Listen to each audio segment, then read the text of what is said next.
করো না। তাহলে পৃথিবীতে কি জন্য এখানে এলাম, আবার এখান থেকে ওখানে কিভাবে ফিরে যাব, এটাই হচ্ছে আমাদের একমাত্র বার্তা। বক্তাবিটা বলছে বেশ আপনি 40-এর মধ্যে 10 পেয়েছেন, এবার আপনার দ্বিতীয় প্রশ্ন। বলছে দ্বিতীয় প্রশ্ন কি? বলছে দ্বিতীয় প্রশ্ন হচ্ছে পৃথিবীতে আশ্চর্য কি? তাহলে আশ্চর্য কি না, এই পৃথিবীতে অষ্টম আশ্চর্য আছে। অষ্টম আশ্চর্যের মধ্যে যেমন হাওড়ার ব্রিজ আছে, চীনের প্রাচীর আছে, তাজমহল আছে। তা হাওড়া একটু ভালো করে ভেবে বলুন তো, এই পৃথিবী যতদিন থাকবে ততদিন কি হাওড়ার ব্রিজটা থাকবে? কোনো গ্যারান্টি আছে? এই পৃথিবী যতদিন থাকবে চীনের প্রাচীর তাজমহল ততদিন থাকবে, গ্যারান্টি আছে? তাহলে আশ্চর্য কি? একটা যদি বড় করে ভূমিকম্প হয়, একটা ভূমিকম্পতে হাওড়ার ব্রিজ ভেঙে যেতে পারে, চীনের প্রাচীর ধ্বংস হয়ে যেতে পারে। তাহলে আশ্চর্য কি? পৃথিবীতে আমাদের আশ্চর্য জিনিস কোনটা না? দেখবেন বাবা, আপনারা যখন মাঝে মধ্যে বাজারে যান, বাজারে গিয়ে একটু লক্ষ্য করে দেখবেন একটা মাংসের দোকানে দেখবেন একটা ছাগলকে কেটে ঝুলিয়ে রাখা হয়, হয়তো ছাগলকে কেটে ঝুলিয়ে রাখা হয়, তারই পাশে দেখবেন আরো একটা ছাগল মনের আনন্দে পাতা খাচ্ছে। একটা ছাগলকে কেটে ঝুলিয়ে রাখা হয়েছে, আরো একটা ছাগল পাতা খাচ্ছে। যে ছাগলটা বাবা পাতা খাচ্ছে, সেই ছাগলটার মনের মধ্যে কোনো টেনশন নেই, কোনো চিন্তা নেই, সে মনের আনন্দে পাতা খাচ্ছে। সে একবারের জন্য ভাবে না যে এখন আমি পাতা খাচ্ছি, 5 মিনিট পরে ওই একই জায়গায় আমাকেও যেতে হবে। তা শুধু ছাগল নয় বাবা, আমরাও মৃত্যু ভোলাছি। আমরা এক মুহূর্তের জন্য, এক সেকেন্ডের জন্য আমরা ভাবি না যে আজ এখন এখানে বসে আছি, কাল আবার নাও থাকতে পারে। আমাদের তো গোটা দিন কোনদিন যে তাকে চলে যেতে হবে বাবা, আমরা কেউ জানি না। কোথায় যাব? আমাদের আসল ঠিকানা, আমাদের আসল বাড়িতে। মায়ের আমার সমানে গল্প করে চলেছে, একটু আমার সাথে গল্প করুন। আমার বলুন তো আমাদের আসল বাড়ি কোনটা জানেন? কে বলবেন? আরে আমার 3খানা বাড়ি আছে বলবেন, কারো 2খানা বাড়ি আছে, আমার 2খানা বাড়ি আছে। এর মধ্যে আমাদের আসল বাড়ি কোনটা? দেখুন, বাপের বাড়িতে যতদিন আমরা থাকি ততদিন আমরা বলি এটা আমার বাপের বাড়ি, বলি। বাপের বাড়ি থেকে চলে এলাম আমরা শ্বশুর বাড়িতে, তখন আমরা কি বলি? আরে এটা আমার শ্বশুর বাড়ি। শ্বশুর বাড়ি থেকে চলে এলাম ছেলের সংসারে, তখন আমরা কি বলি? আরে এটা আমার ছেলের বাড়ি। আর এই ছেলের বাড়িতে থাকতে থাকতে বাবা, আস্তে আস্তে যখন আমাদের বয়স হবে, আমরা বৃদ্ধ হব, জানেন বাবা, এই সংসারে যতদিন আপনি দিতে পারবেন, এই সংসারে যতদিন আপনি কর্ম করতে পারবেন, ততদিন সংসার আপনার। এই সংসার শুধু বাবা নিতে জানে, দিতে জানে না। আপনার কাছ থেকে নেবে, আপনার ছেলে পুত্র আত্মীয় স্বজন বন্ধু বান্ধব 2-4 দিন তারপর কি বলবে জানেন? আর পাচ্ছি না বাবা, আর পাচ্ছি না, এবার গেলেই বাঁচি, এবার গেলেই বাঁচি। হ্যাঁ বাবা, সেদিন আমাদের আসল বাড়ি কোনটা হবে? কোনটা হবে আমাদের আসল বাড়ি? ওই শ্মশান বাড়ি, সেই জমের বাড়ি। যেদিন আমাদের আসল বাড়িতে আমরা যাবো, সঙ্গে কি নিয়ে যাব? বাড়িগুলো সঙ্গে নেবে, গাড়ি, টাকা পয়সা, ধন দৌলত, আত্মীয় স্বজন কেউ সঙ্গে নেবে। যেদিন মরা দেহটা জ্বলন্ত চিতাই দেবে, এই কোমরে যদি ওরা একটা দৌড় থাকে না, সেদিন এই দৌড়টা পর্যন্ত খুলে নেওয়া। সঙ্গে কি যায়? আরে 4 জন কাঁধে করে খাতে করে লয়ে যাবি, এই গোল করতার সঙ্গে যাবে। আর মুখে কি বলবি? বল হরি, বল হরি, বল হরি। তাহলে বাবা আমাদের আসল বাড়ি হচ্ছে সেটা। তাহলে আশ্চর্য জিনিস কোনটা বলুন? আশ্চর্য তাহলে কি? এই যে আমরা বেঁচে আছি, এই যে আমরা নিঃশ্বাসটা নিচ্ছি আর ছাড়ছি, এখনই যদি নিঃশ্বাস বন্ধ হয়ে যায় এই জগতে থাকবো থাকবো না। তাহলে যে বেঁচে থাকা এটাই হচ্ছে আমাদের আশ্চর্য। বক্তারা বললেন আরে আপনি 40-এর মধ্যে 20 পেয়েছেন, 50-50 হয়ে গেছে। এবার তৃতীয় প্রশ্ন বলছে, তৃতীয় প্রশ্ন কি বলছে? আরে পথ কাকে বলে? পথ কাকে বলে? পথ তো অনেক আছে, নরম রাস্তার পথ আছে, পিচ রাস্তার পথ আছে, আবার ঢালাই রাস্তার পথ আছে। বাবা আপনি যদি মনে করেন এই পথটা ধরে দিল্লি যাবো, চলে যেতে পারবেন। আপনি যদি মনে করেন এই পথ ধরে আমি বোম্বে যাবো, তাও চলে যেতে পারবেন। তা আপনি যদি মনে করেন এই পথ ধরে আমি ভগবানের কাছে যাব, যেতে পারবেন? এই পথ ধরে ভগবানের কাছে যেতে পারবেন না। তাহলে কোন পথটা ধরতে হবে? মহাজন যে পথ দিয়ে গেছে, মহাজনরা যে পথটা দেখিয়ে দিয়ে গেছে, সেই পথ ধরে আমাদেরকে তার পিছনে পিছনে যেতে হবে। অমনি বাপ্পাটিটা বলেছে আপনি 40-এর মধ্যে 30 পেয়েছেন। এবার আপনার শেষ প্রশ্ন, এবার আপনার শেষ প্রশ্ন। বলছে কি শেষ প্রশ্ন? বলছে পৃথিবীতে সুখী কারা? সুখী কারা বলুন তো বাবা? আরে যার লক্ষ লক্ষ টাকা আছে সেই সুখী। কি করলাম? যার এখন লাখ টাকা সেই তো সুখী। আরে টাকা দিয়ে তো সব হয়, তাই না? টাকা দিয়ে যদি বলেন ভগবানকে কিনে আনবো, আনতে পারবেন না বাবা। আনা যায়, ভগবানকে আনা যায় না, ভগবানের বিগ্রহটাকে আনা যায়। ভগবানকে আনা যায়। তাহলে সুখী কারা? সুখী কারা? বলছে অপবাসী অঋণী হয় যেজন, যদ্যপি মধ্যাহ্নকালে পরে শাক অন্ন ভোজন। মানে যারা শাক ভাত খায়, বাজারে যাদের 1 টাকাও ঋণ নাই, তারা হচ্ছে সুখী। আপনারা আমাকে প্রশ্ন করতে পারেন, হ্যাঁ মা এত এত ভক্তের সামনে তুমি মাইকের সামনে দাঁড়িয়ে বললে বাজারে ঋণ না থাকলে, ধার না থাকলে নাকি সুখী হওয়া যায়। আরে আমার দেখো না বাজারে 1 টাকাও ঋণ নেই, তাহলে আমি কেন সুখী নই? হয়তো প্রশ্ন করতে পারি না, আমি তো বললাম যে বাজারে ঋণ না থাকলে, ধার না থাকলে সুখী হওয়া যায়। কিন্তু বাবা আমাদের বুঝে নিতে হবে এখানে তো বাজারে ঋণের কথা বলা হয় না। তাহলে কোন ঋণের কথা বলা হয়েছে বাবা? এই পৃথিবীতে যেদিন আমরা এলাম না, ভগবান আমাদের মাথার মধ্যে 5টি ঋণের বোঝা চাপিয়ে দিয়েছে। 5টি ঋণের বোঝা চাপিয়েছে। কি কি বলুন তো? ঋষিদের কাছে ঋণ, দেবতাদের কাছে ঋণ, এই মাটির কাছে ঋণ, আর মা বাবার কাছে ঋণ। তাহলে ঋষিদের কাছে আমরা ঋণী হলাম কি করে? যার যেমন গোত্র, কারো শাণ্ডিল্য গোত্র, কারো ভরদ্বাজ গোত্র, কারো কাশ্যপ গোত্র। তাহলে ঋষিদের গোত্র নিয়ে আমরা বেঁচে আছি, কিন্তু ঋষিদের কথা একটাও আমরা মেনে চলতে পারি? আমরা আরে সারাদিনে একবার আমরা হরিবোল বলতে পারি না, সময়ই থাকি না ঋষিদের কথা মানবো। তাহলে ঋষিদের কাছে ঋণী, সূর্যের আলো নিচ্ছি, বাতাস নিচ্ছি, দেবতাদের কাছে ঋণী। এই মাটিকে আমরা কপ থুতু ছাড়া আর কিছু দিতে পারি না। এই মাটিকে আমরা কিছু দিতে পারি, তাহলে মাটির কাছে ঋণী। আর মা বাবার কাছে তো বাবা আমরা কত দিক থেকে ঋণী হয়ে আছি। তাহলে এতগুলো ঋণের বোঝা হয়ে আমরা সুখী হব কি করে? বলছে সুখী হওয়ার জন্য আমরা সকাল থেকে তো কত চেষ্টা করি, কিন্তু আমরা সুখী হই। বলছে হ্যাঁ আমরা সুখী হব সেদিন। কি করতে হবে জানেন? আমরা সুখী হব সেদিন। কোন দিন? না যেদিন আমরা রাধারানীর মতো করে, যেদিন আমরা রাধারানীর মতো করে গোবিন্দকে ভালোবাসতে পারবো, যেদিন আমরা রাধারানীর মতো করে গোবিন্দকে ভালোবাসতে পারবো, সেদিন আমরা সুখী হতে পারবো। রাধারানী গোবিন্দকে কেমন ভালোবেসেছিল বাবা? তার ভালোবাসার মধ্যে কোনো স্বার্থ ছিল না। সে শুধু বলতো প্রভু আমার কিছু চাই না, প্রভু আমার কিছু চাই না, আমি তোমার সুখে সুখী।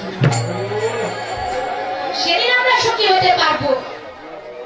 উনি অমনি বক পাখিটা বলে উঠলেন, আরে আপনি 40-এর মধ্যে 40 পেয়েছেন, ধন্য ধন্য ধন্য তুমি ধর্মপুত্র যুধিষ্ঠির, তুমি ধন্য। এবার বক পাখিটা যেই না এতক্ষণ পর নাম বলেছে, তার বক পাখিটা তার নাম বলে দিয়েছে, আর যেই না নাম বলেছে যুধিষ্ঠির মহারাজ বলছে, কি আপনি একটা সামান্য বক পাখি হয়ে আপনি আমার নাম জানলেন কি করে?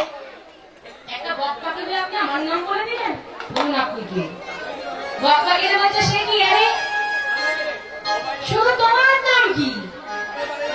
আরে তুমি জীবন করেছো না, সে বংশে আমি সবাইকে চিনি। বক পাখিটা বলছে, চিন্তা করছেন? বলছে, বলুন তাহলে আমি কোন বংশে জন্মগ্রহণ করেছি? বলছে, আপনি চন্দ্র বংশে জন্মগ্রহণ করেছেন, আর চন্দ্র বংশের প্রথম পুরুষ হচ্ছে স্বয়ং ভগবান বিষ্ণু। বিষ্ণুর নাভি থেকে সৃষ্টি ব্রহ্মা, ব্রহ্মার পুত্র অত্রি, অত্রির পুত্র সোম, সোমের পুত্র বুধ, বুধের পুত্র পুরুরুবা, পুরুরুবার পুত্র আয়ুষ, আয়ুষের পুত্র নহুষ, নহুষের পুত্র জলাচি, জলাচির পুত্র যদু, যদুর পুত্র পুরু, পুরুর পুত্র জন্মেঞ্জয়, জন্মেঞ্জয়ের পুত্র পচিশর, পচিশরের পুত্র চারুপদ, চারুপদের পুত্র বহুভাব, বহুভাবের পুত্র সংজাতি, সংজাতির পুত্র অসংজাতি, অসংজাতির পুত্র রুদ্রাস্য, রুদ্রাস্যর পুত্র ঋতেশু, ঋতেশুর পুত্র রস্তিনাভ, রস্তিনাভের পুত্র রেভি, রেভির পুত্র ভরত, ভরতের পুত্র সুধনু, সুধনুর পুত্র ষষ্ঠ, ষষ্ঠর পুত্র চবন, চবনের পুত্র চর্মু, চর্মুর পুত্র প্রীতি, প্রীতির পুত্র সুরভ, সুরভের পুত্র বিদুরভ, বিদুরভের পুত্র অজতায়ু, অজতায়ুর পুত্র অক্রধন, অক্রধনের পুত্র দেবশিকি, দেবশিকির পুত্র ঋক, ঋকের পুত্র প্রদীপ, প্রদীপের পুত্র দিলীপ, দিলীপের পুত্র বিচিত্র বীর্য, বিচিত্র বীর্যের পুত্র শান্তনু, শান্তনুর পুত্র হচ্ছে পাণ্ডু, আর পাণ্ডুর পুত্র হচ্ছে বাবা ধর্মপুত্র যুধিষ্ঠির।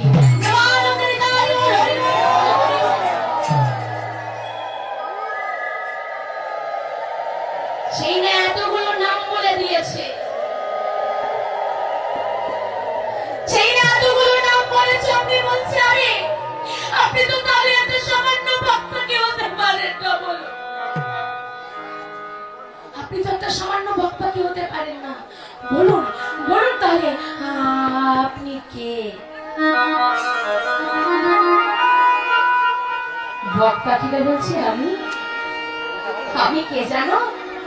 আরে ওই যে তোমাকে সবাই বলে তুমি ধর্মপুত্র যুধিষ্ঠির, আর আমি হলাম স্বয়ং সাক্ষাৎ ধর্ম। তুমি আমারই ছেলে, তুমি আমার ছেলে না হলে এই 4টে প্রশ্নের উত্তর দিতে পারতে না। বক পাখিটা বলছে, দেখো তুমি যখন আমার 4টে প্রশ্নের উত্তর দিয়েছো না, এর জন্য আমি তোমার 4 ভাইয়ের মধ্যে একজনকে বাঁচিয়ে দেব। বলো তুমি কাকে বাঁচাতে চাও? অর্জুনকে, ভীমকে, না নকুলকে, না সহদেবকে? যুধিষ্ঠির মহারাজ হাত জোড় করে বলছে, আপনি আমার 4 ভাইয়ের মধ্যে একজনকে বাঁচিয়ে দেবেন? তাহলে আপনি কৃপা করে, করুণা করে আমার ছোট ভাই সহদেবকে আপনি বাঁচিয়ে দেন, বাঁচিয়ে দেন, বাঁচিয়ে দেন। আরে তুমি কি বলছো? তুমি কি বলছো? আরে তোমার ছোট ভাই সহদেবকে বাঁচাবার তো তোমার সৎ মায়ের সন্তান, তোমার নিজের 2টো ভাই আছে, তাদেরকে বলো আমি তাদেরকে বাঁচিয়ে দিই। আরে মা কুন্তির সন্তান কয়টি ছিল বাবা? 3টি, তাই তো? কে? অর্জুন, ভীম আর যুধিষ্ঠির। আর মাতৃ যে সন্তান হচ্ছে মাত্র 2টি, নকুল আর সহদেব। বলছি তোমার নিজে 2টো ভাই আছে, তাদেরকে বলো আমি তাদেরকে বাঁচিয়ে। তোমার সৎ মায়ের সন্তান ছোট ভাইকে কেন বাঁচাতে চাইছো বলো? আমার ছোট ভাই সহদেবকে আমি কেন বাঁচাতে চাইছি কেন বাঁচাতে চাইছি জানি? আমার মা কুন্তি যেদিন মারা যাবে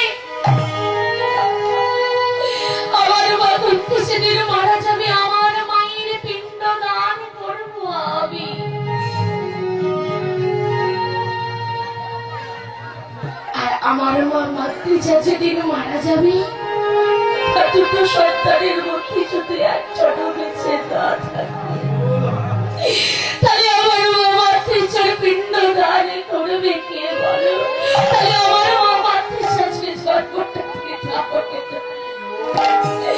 তাহলে যদি বাঁচাতে চান কৃপা করে করুণা করে আমার ছোট ভাই শহরেরকে আপনি বাঁচিয়ে দেন, বাঁচিয়ে দেন, বাঁচিয়ে দেন। ভক্ত পাখিটা বলে উঠলেন, ধন্য ধন্য ধন্য তুমি ধর্মপুত্র যুধিষ্ঠির, তুমি ধন্য। এত তোমার বিশুদ্ধ জ্ঞান, আরে এই বিশুদ্ধ জ্ঞানে আমি সন্তুষ্ট হয়ে যাও। আজ তোমার এক ভাইকে নয়, এর জন্য আজ আমি তোমার 4 ভাইকে বাঁচিয়ে দিলাম, 4 ভাইকে বাঁচিয়ে দিলাম। তাহলে বাবা আমাদের কর্ম যদি ঠিক থাকে, আমাদের ধর্ম যদি ঠিক থাকে বাবা, তার ফল কিন্তু আমরা একদিন পাবোই। আপনারা বলতে পারেন, হ্যাঁ মা, ধর্মটার একটা ব্যাগ নয় যে সবসময় আমি ধর্মকে নিয়ে ঘুরে বেড়াবো। ভগবান কি বলেছে জানেন?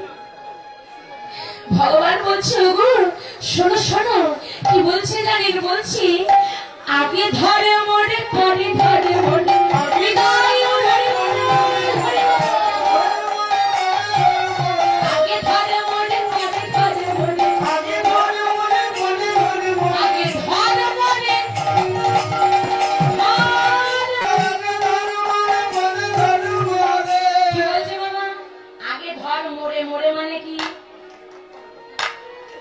শুনলে হবে না বাবা, আমাদের প্রত্যেকটা জিনিস ভালো করে বুঝে নিতে হবে। মোড়ে মানে কি?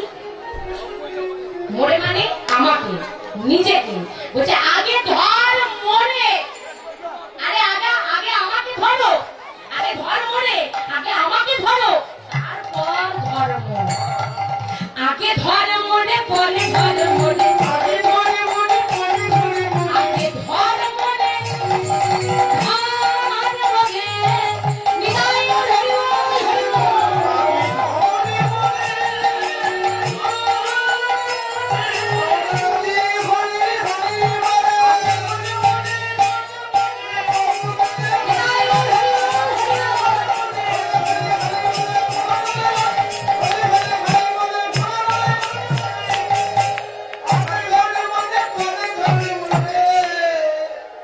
কলিযুগের ভগবান এইভাবে কলির জীবকে চৈতন্য দান করেছিলেন। তাই আজ আমাদের গৌর সুন্দরীর ঘাটতি কেমন? আজ আমাদের গৌর সুন্দর কি করছে জানেন? মধ্যাহ্ন সময়ে জেনে সমস্ত ভক্তগণকে সঙ্গে করে লয়ে আর সূর্য পূজায় যাবে বলে সুন্দর করে সাজে বৈষ্ণব মহাজনগণ বলছে, আরে ওই দেখো দেখো, আজ আমাদের গৌর হরির ভাব দেখো। কামিনী কাম কলিত কামিনী কাম কলিত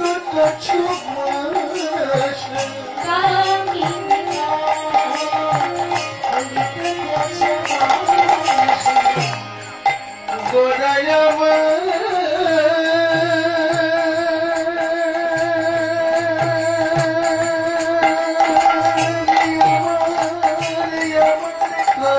ঘোরা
সেজেছে কিশোরী আমার সেজেছে কিশোরী ভাবিনিধি গোড়ায় আমার সেজেছে কিশোরী ভাবিনিধি গোড়ায় আমার হরি হরি হরি বলে বিদায় হরি হরি হরি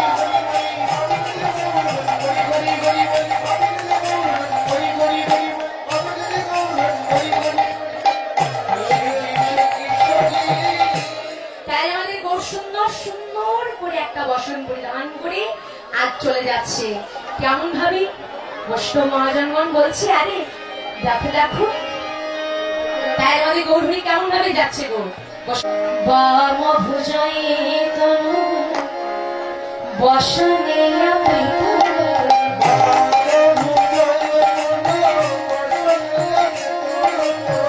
বাম ভুজয়ে তনু বসনে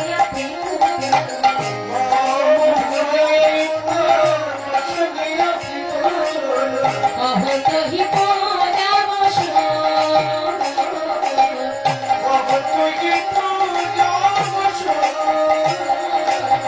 অহতহি পূজা বসন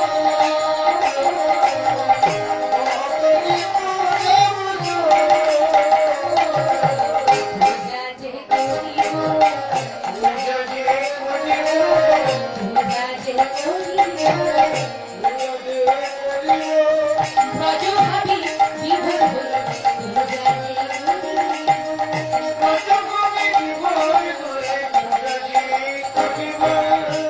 তাই নদী গোর সুন্দর যাচ্ছে সুন্দর করে একটা বসন পরিধান করি ঠিক যেভাবে শ্রীমতী রাধারানী যেত অষ্টসাত্ত্বিক ভাব ঠিক সেই ভাব লয়ে যাচ্ছে আর বৈষ্ণব মহাজনগণ বলছে আরে ওই দেখো দেখো ভাম ভুজয় বসনে মুখ ঝাড় করি ভাম ভুজয় বসনে মুখ ঝাড় করি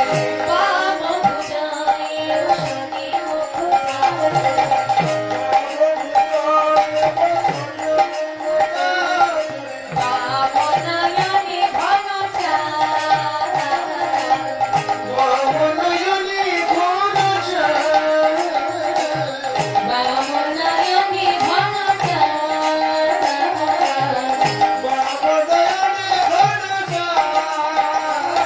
ওর সঙ্গে চলে যাচ্ছে আর বারবার পিছন ফিরে তাকাচ্ছে পিছন ফিরে তাকাচ্ছে আর কি বলছে জানেন বলছে আরে কেউ দেখিল নাকি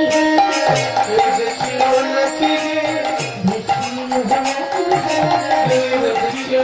নাকি এই বাড়ি মনি তারা দেখিল নাকি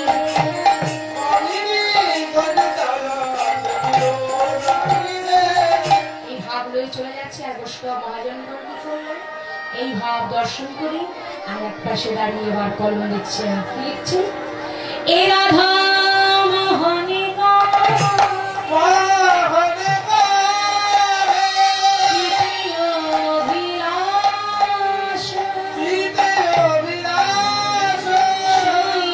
সেই চরণী যেন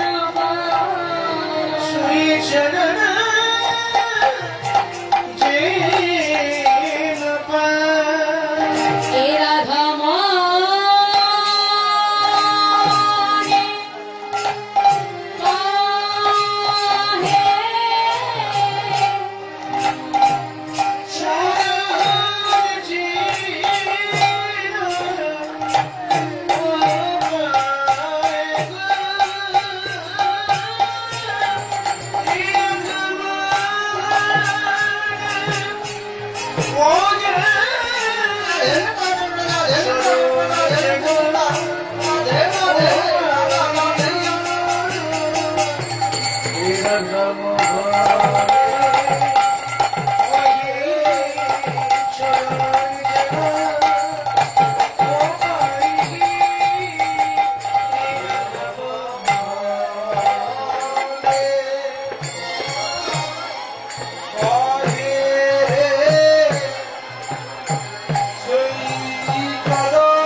যারা অদৃশ্যম সত্য ভক্তমন্ডলী আমার ভক্তিমতী মায়েরা, এতক্ষণ আমরা ছিলাম গৌরচন্দ্রিকায় অর্থাৎ নবদ্বীপ লীলা। তাহলে এবার আমাদেরকে যেতে হবে মা বৃন্দাবন লীলায়। আর এই বৃন্দাবন লীলায় যেতে হলে আগে আমাদেরকে যেতে হবে মা সেই মধুর বৃন্দাবন। আর বৃন্দাবনে যেতে হলে আমাদেরকে কি করতে হবে? সকলে